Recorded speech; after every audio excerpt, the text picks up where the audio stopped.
The air is a fine powder of ochre and bone. It coats the tongue, grinds between the teeth. Elora, the old woman whose eyes hold the memory of wetter seasons, runs a cracked thumb over the bark of the first mother tree. The bark flakes away like sun miners baked clay.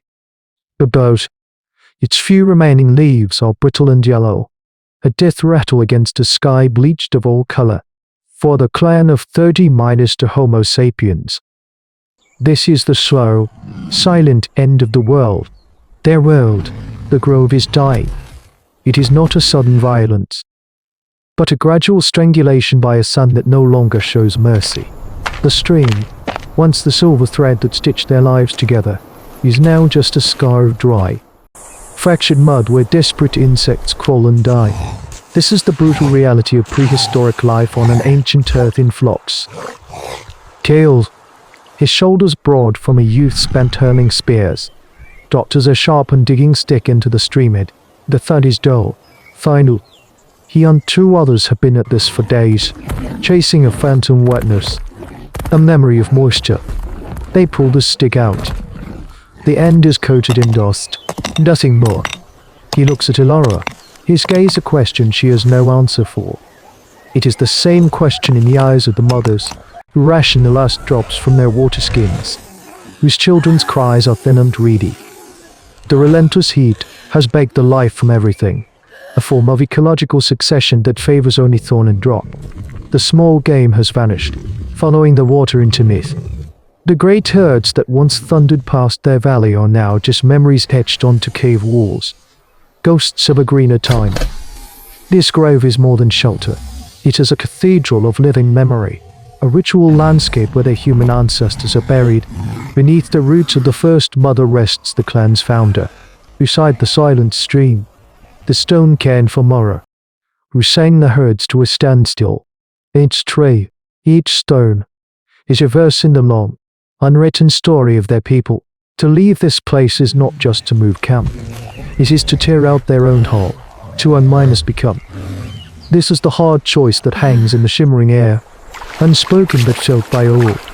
A young doe, barely 5 summers old, places a small, smooth stone at the base of a withered sapling, a tiny offering to a god who no longer listens. It is a flicker of humanity in the face of cosmic indifference, a testament to a faith that persists even as its foundations crumble to dust. The primal fear is not of the lion that may stalk the coming night, but of this silence, this emptiness.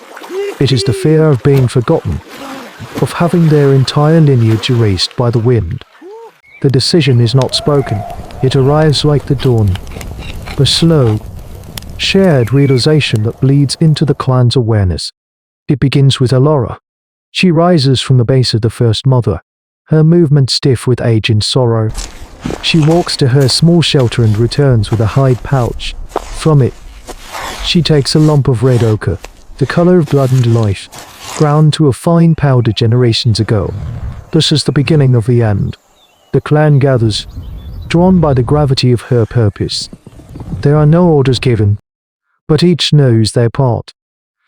This is the dance of community, a silent understanding that has ensured their survival through countless seasons of prehistory. Gil brings a flat, smooth stone, a grinding pellet. A young woman brings the last of the water in a tortoise shell. Elora mixes the ochre into a thick paste. One by one, they come forward. She paints the ancient symbols on their faces and arms. A circle for the clan, the line for the journey, the dot for the spirit that endures. It is a sacrament of farewell. A mother holds her child still, a tear tracing a clean path through the dust on her cheek. As Elora marks the infant's brow, she feels the child's fear, the mother's despair, a silent, shattering exchange of cognitive empathy that transcends the need for language. They are not merely painting skin. They are mooring their souls for what comes next. This is the sophisticated world of the Upper Paleolithic, where survival is as much a matter of spirit as it is of flint and sinew. The final act is the offering. Each family group approaches the burial cairns of their ancient humans.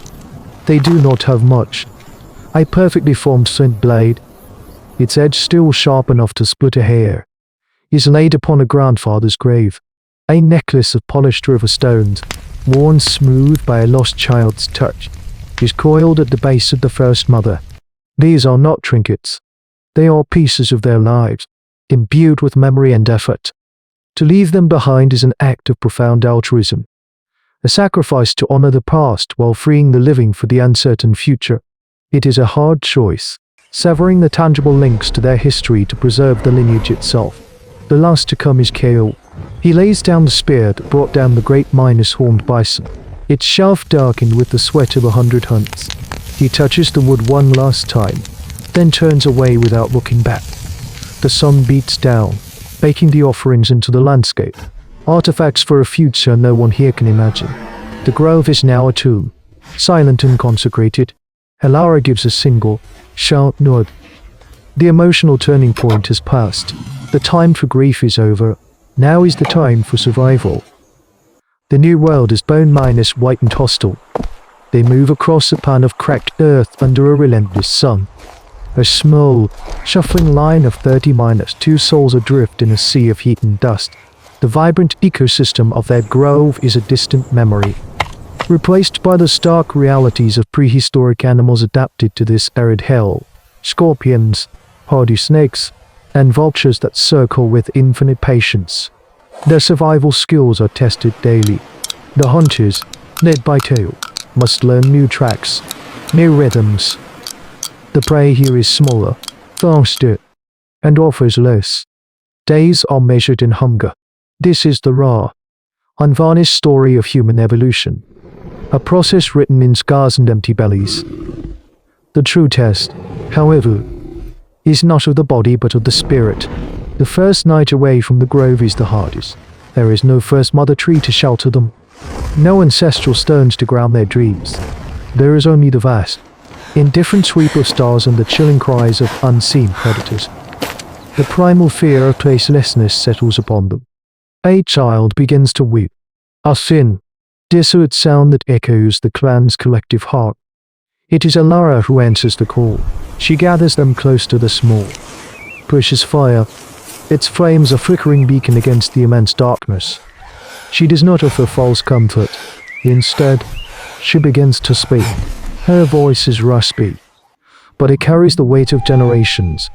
She speaks of the first mother, not the tree of rotting wood they left behind, but the spirit of the tree, its strength, its deep roots. She tells the story of Mara, whose song was not in her throat but in her courage.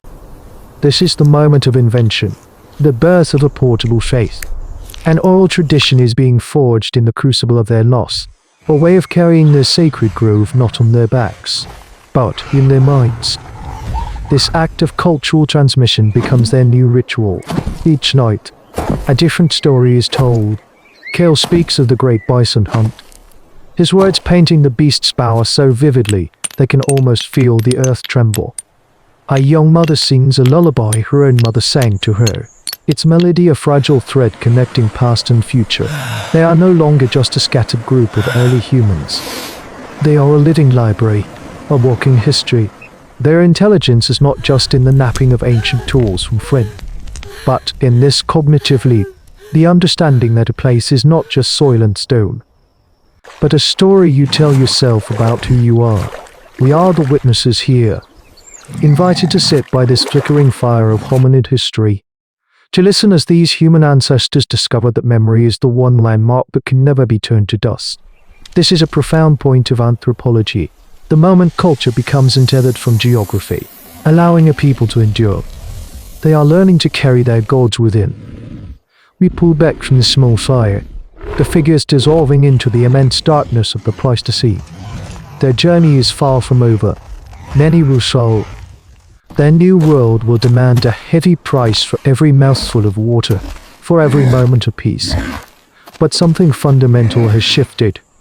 The loss of their sacred grove, an agony that nearly broke them, became the catalyst for one of the most significant leaps in the saga of Homo sapiens. They transformed belief from a static landmark into a dynamic narrative, an epic passed from one mind to another. This was the genesis of portable identity, the blueprint for every culture that would be uprooted and scattered across the face of the earth. Their struggle whispers to us across the millennia, a reminder that our deepest truths are not in the soil beneath our feet, but in the stories we tell each other in the dark. The echoes of community that define us long after the fires have gone out. The chronicle is never finished, it is only passed on. Now a silence remains. Listen, what stories do your own ghosts tell?